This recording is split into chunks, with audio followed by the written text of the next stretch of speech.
ఓం శ్రీ గురుభ్యో నమ. కుజగ్రహ మార్పు సెప్టెంబర్ 13వ తారీఖున రాత్రి 9:23 నుండి అక్టోబర్ 27వ తారీఖున తెల్లవారుజామున 3:42 వరకు కూడా అంగారకుడు తులారాశిలో సంచారం చేస్తాడు. అంటే సెప్టెంబర్ 13 నుంచి అక్టోబర్ 27 వరకు కూడా తులారాశిలో కుజుడు యొక్క సంచారం.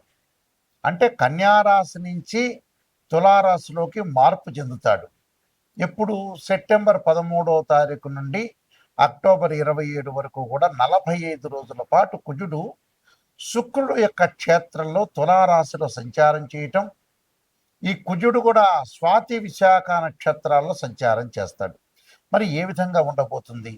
ముఖ్యంగా చూసుకునేటట్లయితే మనం చిత్తా నక్షత్రం 3వ పాదంలో ప్రవేశంతో చిత్తా నక్షత్రంలోను, స్వాతి నక్షత్రంలో, విశాఖ నక్షత్రంలతో మరి అంగారకుడు ఆయా నక్షత్రాల్లో ఉంటాడు. అంటే 3 నక్షత్రాల్లో ఉంటాడు అంగారకుడు.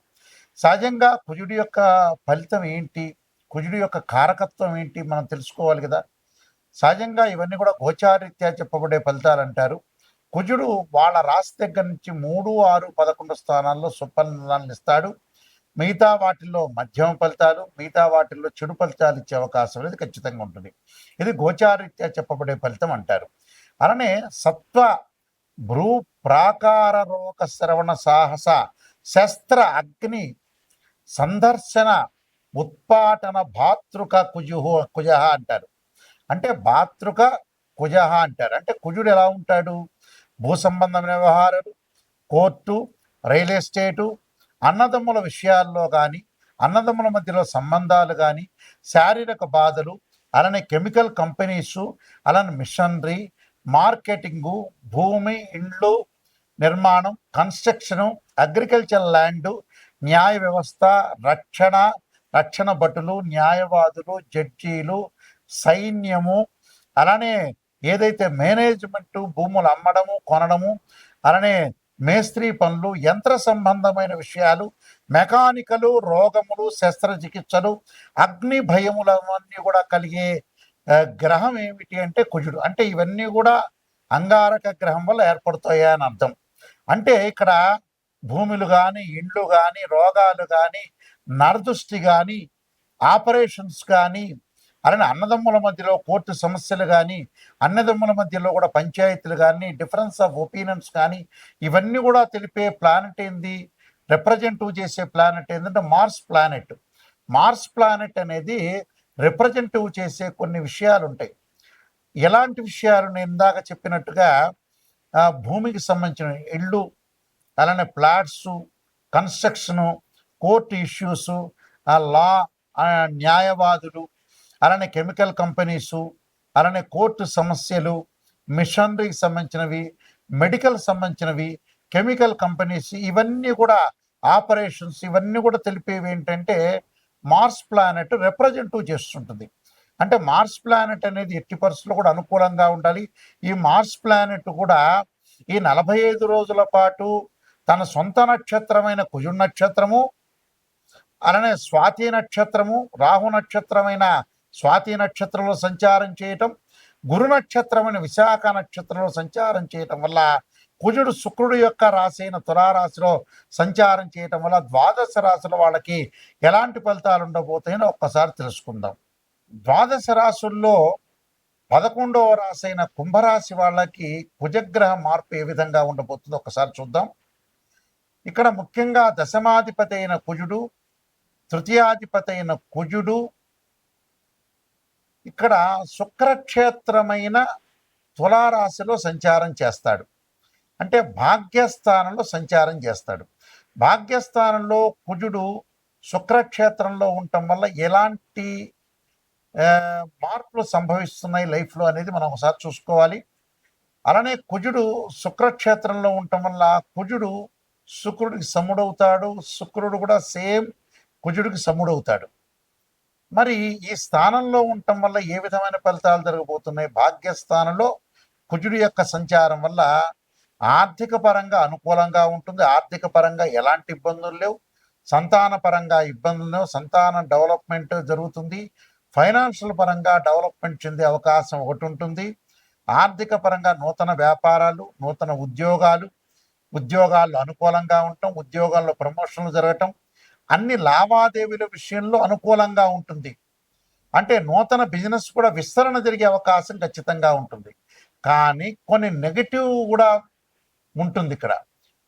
ఎప్పుడైనా మీరు గమనించండి, వీక్షకులందరూ కూడా మన జీవితంలో ఎప్పుడు కూడా నెగిటివ్ ఉంటే దాన్ని పాజిటివ్ చేసుకోవటం ఎలా అనేది ఆలోచించాలి. కేవలం రాశి ఫలాల్లో అందరూ కూడా ఆలోచన చేస్తుంటారు. ఎప్పుడు కూడా గురువు గారు కానీ ఎవరైనా సరే, నాయకంటి గారు కానీ ఎవరైనా సరే, చాలామంది కూడా నెగిటివ్ చెబుతున్నారు, పాజిటివ్ చెబుతున్నారు. ఆలోచన చేయొద్దండి.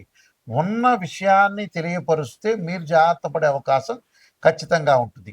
ఇక్కడ ఏదైతే భాగ్యస్థానంలో వీళ్ళ కుజగ్రహం యొక్క సంచారం వల్ల ఎలాంటి ఫలితాలు వస్తాయి అంటే, ఆరోగ్య పట్ల శ్రద్ధ పెట్టడం, శారీరకంగా ఎక్కువగా శ్రమ చేయటం, శరీరాన్ని ఇబ్బంది పెట్టద్దండి. శారీరకంగా శ్రమ అనేది కొంత తగ్గించండి, శరీరాన్ని ఇబ్బంది పెట్టకుండా చూసుకోవటం చాలా ఇంపార్టెంట్. అలానే తండ్రి యొక్క ఆరోగ్యం పట్ల కూడా శ్రద్ధ చూపించండి. తండ్రి యొక్క ఆరోగ్యం అంటే దీర్ఘకాలిక వ్యాధులు ఉన్న తండ్రికి కొంత ఆరోగ్యపరంగా ఇబ్బందులు కలిగే సూచనలు అనేవి ఎక్కువగా ఉంటాయి. అలానే బంధుమిత్రులు, భార్యాబిడ్డలతోటి విరోధాలు కలిగే అవకాశాలు ఎక్కువగా ఉంటాయి. ఎంత సొమ్ము అందించినా కూడా చేతిలో నిలబడకుండా ఉంటుంది. అంటే సొమ్ము అందించినా ఎంత నిలబడకుండా ఉంటుందంటే కారణం ఏంటంటే, వాళ్ళ ఇళ్ళు, భూములు, బంగారు ఆభరణాలు, కన్స్ట్రక్షను, గృహ ఉపకరణ వస్తువులు, కార్లు, యంత్రాలు, వ్యాపారంలో కొన్ని పెట్టుబడులు పెడతారు. కాబట్టే మనం ఖర్చు అవుతుంది. దాన్ని ఆందోళన చెందాల్సిన అవసరం లేదు. అంటే డబ్బు అనేది ఇంక్రీజ్ అవుతుంది, డిక్రీజ్ కూడా అవుతుంది. అంటే చరాస్తి స్థిరాస్తి కింద కన్వర్ట్ అయ్యే అవకాశాలు అనేవి ఖచ్చితంగా ఉంటాయి.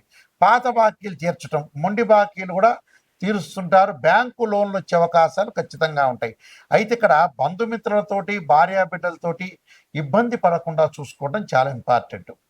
ఎందుకంటే ఎలాంటి ఇబ్బందులు కలిగినా కూడా చాలా ప్రమాదాలు జరగకుండా చూసుకోవటం ఇంపార్టెంట్. వాహనాల మీద వెళ్ళేటప్పుడు ప్రమాదాలు జరిగే సూచనలు ఉంటాయి కాబట్టి ప్రమాదాలు జరగకుండా చూసుకోండి.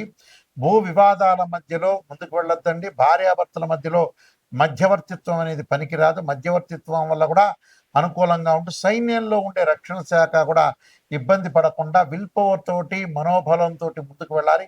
మేనేజ్మెంట్లో ఉన్న ఆ రంగంలో ఉన్న వ్యక్తులకు కూడా సరైన మేనేజ్మెంట్ చేసే అవకాశాలు ఖచ్చితంగా ఉంటుంది. సైన్యంలో కూడా వీళ్ళు ముందుకు వచ్చే అవకాశాలు ఖచ్చితంగా ఉంటుంది. రియల్ ఎస్టేట్లో కూడా వివాదాలు లేకుండా చాలా జాగ్రత్తగా ఆచితూచి అడుగు వేసి ముందుకు వెళ్తే చాలా మంచి జరిగే అవకాశాలు ఎక్కువ ఉంటాయి. నేను కొన్ని పరిహారాలు చెప్పబోతున్నాను. ఆ పరిహారాలు మీరు పాటించండి, మీకు మంచి జరిగే అవకాశం ఖచ్చితంగా ఉంటుంది. ముఖ్యంగా మనకి కుజగ్రహము ఏదైనా సరే జన్మజాతకాన్ని బట్టి నీచరాశిలో ఉన్నా, అలానే శత్రుక్షేత్రంలో ఉన్నా కూడా కుజుడు మనకు గోచారీత్యా బాగలేకపోయినా కొన్ని ప్రత్యేకమైన పరిహారాలు చేసుకోవడం చాలా ముఖ్యమైన విషయం. ఎందుకంటే కుజగ్రహం అనేది సహజంగా ఉచ్చస్థానాన్ని మనం చూసుకుంటాం. ఉచ్చస్థానం అనేది ఎక్కడ ఉంటుందో చూసుకుంటాం. చూసుకున్న తర్వాత దాని యొక్క నీచ స్థానాన్ని కూడా మనం గమనిస్తూ ఉంటాం. అయితే ఇక్కడ గోచారీత్యా ఇక్కడ మనకి కుజుడు అనుకూలంగా లేకపోయినా, మనం పుట్టినప్పుడు బర్త్ చార్ట్ అనేది ఒకటి ఉంటుంది, జన్మజాతకం అనేది.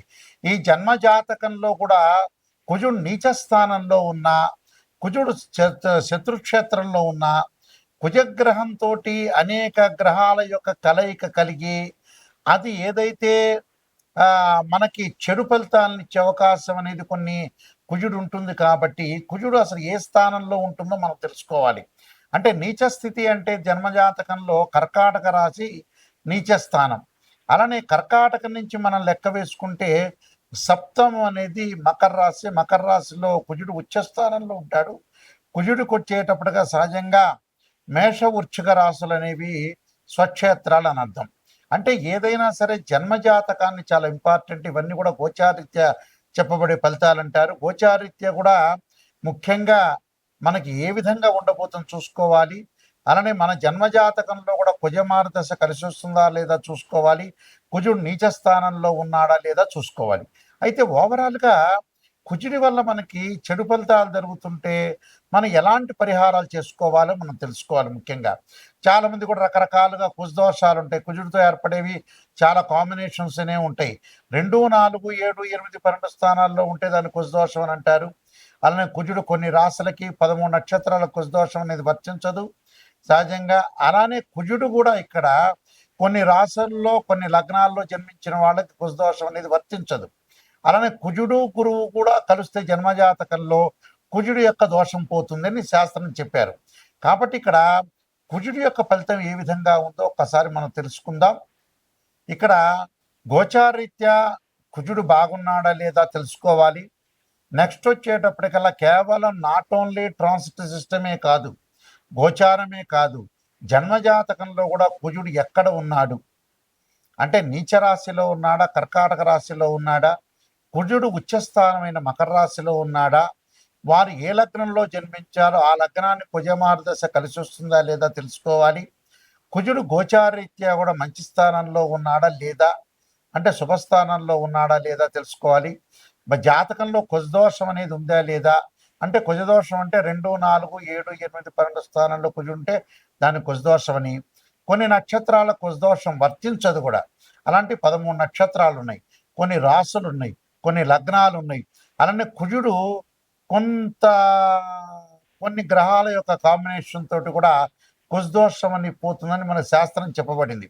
అందువల్ల ఇక్కడ కుజుడు గురువు కలిస్తే కూడా కుజదోషం అనేది పోతుంది. కాబట్టి ఇక్కడ కుజగురువుల యొక్క కలయిక కానీ కుజుడి మీద గురుదృష్టి కూడా ఉంటే ఖచ్చితంగా ఈ కుజదోషం అనేది పోతుంది. కాబట్టి కుజుడి యొక్క ప్రభావం ఎలా ఉండబోతుంది, అందులో ముఖ్యంగా కుంభ సింహరాశుల్లో జన్మించిన వాళ్ళకి కుజదోష ప్రసక్తి లేదని శాస్త్రం చెప్పారు. అంటే కుంభే సింహే నదోష అంటే నదోషం అంటే ఇక్కడ ఏంటంటే వాళ్ళకి నదోషం అంటే ముఖ్యంగా చెప్పబడింది ఏంటంటే ఈ 2 రాశుల వాళ్ళకి శాస్త్ర ప్రకారంగా దోషం అనేది ఉండదు అని అర్థం. అంటే గురుమంగళ సంయోగే భౌమ దోష నవిద్యతే అన్నారు ఇక్కడ. అంటే గురువు కుజుడితో కలిసిన అలానే గురువు యొక్క దృష్టి కుజుడి మీద ఉన్నా కూడా ఇక్కడ కుజదోషం అనేది వర్తించదు అని చెప్పారు. అలానే కుంభే సింహే నదోష స్యాత్ అంటారు. అంటే కుంభంలో కానీ సింహరాశిలో జన్మించిన వాళ్ళకి కుజదోషం వర్తించదని శాస్త్రంలో చెప్పారు. కాబట్టి కుజదోషం నిజంగా ఉంది, కుజుడు గోచారీత్యా బాగలేదంటే దాని ప్రత్యేకమైన పరిహారాలు అంగారకాయుజ్ఞే శక్తి అస్థాయిమే తన్నో భౌమ ప్రచోదయాత్ అనే మంత్రాన్ని, అలానే అంగారక పాశుపతాస్ రుద్రాభిషేకాన్ని చేసుకోవాలి. దానితో పాటు ముఖ్యంగా అంగారకుడు సంబంధించిన పాశుపతాస్ హోమం చేసుకోవటం చాలా ఇంపార్టెంట్. అంగారకుడు సంబంధించిన పాశుపతాస్ హోమము భుజ జపం ఉంటుంది 7000 సార్లు బ్రాహ్మణోత్తములు చేస్తారు. అంగారక పాశుపతాస్ రుద్రాభిషేకంతో పాటు కందుల దానం చేయటం, అలానే ఎర్రని వస్త్రము, ఎర్రని పూలు, ఎర్రని చెప్పులు, ఎర్రని గొడుగు దానం చేయాలంటారు. అలానే అంగారకుడు రక్తవర్ణం రక్తగంధంలో ఉంటాడు. అలానే ఏదైతే ఎరుపు రంగల శివలింగానికి అంగారక పాశుపతాస్ రుద్రాభిషేకం చేయాలి. వీలైతే ఇంకా విశేషంగా 10 శివలింగాలతో అభిషేకం చేయటం వల్ల అంగారక పాశుపతాస్ రుద్రాభిషేకం చేయటం వల్ల కూడా మంచి జరుగుతుంది. అలా నవగ్రహాలు అంగారకుడు ఉంటారు, అంగారకుడి యొక్క అభిషేకం చేసుకోవాలి. పంచామృతాలతో కానీ, పండ్ల రసాలతో కానీ, చెరుకు రసంతో కానీ అంగారకుడు సంబంధించిన అభిషేకం చేస్తే అంగారకుడి యొక్క దోషం అనేది క్లియర్గా తొలగిపోతుంది. తొలగిపోవటం వల్ల రియల్ ఎస్టేట్ కానీ, కన్స్ట్రక్షన్స్ కానీ, గొడవలు కానీ, తగాదులు కానీ, అన్నదమ్ముల మధ్యలో కానీ, శారీరక సంబంధాలు కానీ, అలా న్యాయ వ్యవస్థ కానీ, న్యాయవాదులు కానీ, భూముల అమ్మకాలు కొనుగోలు చేయటాలు కానీ, మెకానికల్ సంబంధించిన ఏదైతే షాప్స్ ఉంటాయో వాళ్ళకు కానీ, అందరికీ కూడా మెడికల్ కంపెనీల వాళ్ళకు కానీ, మెడికల్ ల్యాబొరేటరీస్ వాళ్ళకు కానీ, డాక్టర్స్ కానీ అందరికి కూడా అనుకూలంగా ఉండే అవకాశం ఖచ్చితంగా ఉంటుంది. మీ అందరికీ కూడా అంగారకుడు సుబ్రహ్మణ్య స్వామి అనుగ్రహం కలగాలని ఆశిస్తూ సర్వే జనా సుఖినో భవంతు.